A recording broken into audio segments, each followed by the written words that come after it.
পরিষ্কার প্রথমেই বললাম, সংসদে বলেছি, বাইরে বলেছি, আজকেও বলছি, কোটার যে বিরোধী, বিশেষ করে মুক্তিযোদ্ধা কোটার বিরোধী যে আন্দোলন হচ্ছে, এটার সঙ্গে আমরা একমত।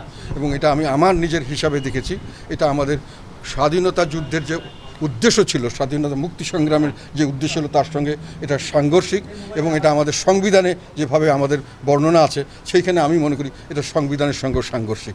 কাজে আর একটা হলো, আমি যেটা বললাম যে পেনশন স্কিমটা, যেহেতু যারা পেনশন নেবেন, যাদের জন্য করছেন, তারা যদি এটাকে ভালো মনে না করে, তাহলে আপনি নতুন লোকের জন্য যা করবেন তা করবেন আমি জানি না, কিন্তু যারা চাকরিতে আছেন তাদেরকেও তাদের ইচ্ছার বাইরে তো তাদেরকে জোর করে আপনি সার্ভিস কন্ডিশন কমিয়ে দিতে পারেন না।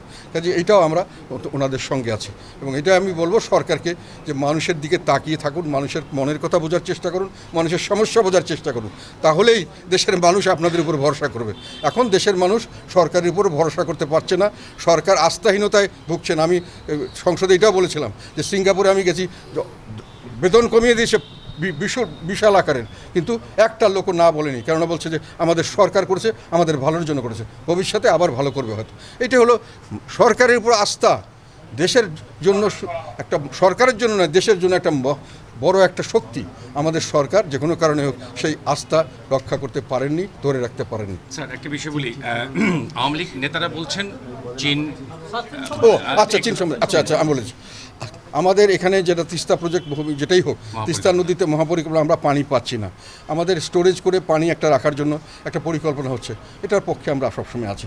এটা এখন আমাদের দেশের কতগুলো আমাদের নিজস্ব বিষয় নিয়ে আমরা এমনভাবে কতগুলো জটিল করে ফেলেছি যে মানে করতে গিয়ে এখন বিভিন্নভাবে আমরা বাইরের শক্তির কাছে অনেকটা পরনির্ভর। আমাদের সরকারকে দেখছি তারা জনগণের স্বার্থের চিন্তা না করে নিজেদের ক্ষমতা যাওয়ার চিন্তা করছেন বেশি।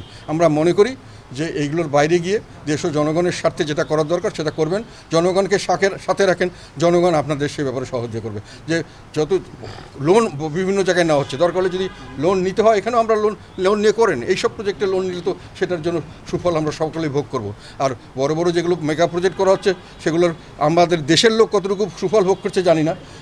এইগুলো আমরা বড় সরকার যতই বড় বড় কথা বলুক, এই মেট্রো রেল, এই আদার থিংস যেগুলো হচ্ছে, ফ্লাইওভার, এগুলো আমাদের আশেপাশে সব দেশে অনেক আগিয়ে হয়ে গেছে। এটা একটা চলমান প্রক্রিয়া, দেশে বিদেশে এগুলো ডেভেলপ করছে। আমাদের মোবাইল ফোন প্রতি বছর নতুন নতুন আসছে, নতুন ধরনের টেকনোলজি আসছে। এগুলো তো আমাদের সরকারের এখানে কোনো বাহাদুরিও নেই, কোনো খারাপও বলার নেই, ভালো বলার নেই। এটা স্বাভাবিক প্রক্রিয়ায় এগুলো আসবে এবং হবে। কিন্তু আমাদের দেখতে হবে কোনটাতে আমাদের জনগণ উপকৃত হবে। এইটা প্রজেক্টে আসলে জনগণ উপকৃত হবে, সরকারের উচিত এটাকে যে কোনোভাবে বাস্তবায়ন করা।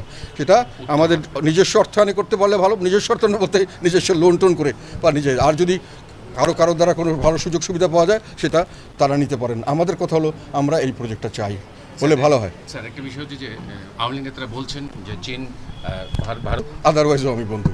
এখন ওনারা যেসব কথা বলেন, এগুলো তো কথা উচ্চারণও করা অনেক সময় যায় না, যে আমরা স্বামী স্ত্রীর সম্পর্ক, সেই ধরনের একটা আবার অন্য ধরনের, তো এগুলো কথা আমি বলতে চাই না। আমার কথা হলো যে কোনো মানে দেশের সঙ্গে আমাদের বন্ধুত্বটা একটা ইকুয়াল বেসিসে হওয়া উচিত। আমাদের স্বার্থ এবং তাদের স্বার্থ মিউচুয়ালি ম্যাচ করে এরকম বন্ধুত্বই থাকা ভালো। স্যার একটি স্থানীয় ইস্যু নিয়ে কথা বলতে চাই, যদি আপনি অনুমতি দেন। বলো। সেটি হচ্ছে যে সাম্প্রতিক সময় একটি বিষয়, রংপুরের জেলা জাতীয় পার্টির আহ্বায়কের একটি আপনার দেয়া ডিউ লেটার নিয়ে একটি নিয়োগ প্রক্রিয়া, সভাপতি পদ নিয়ে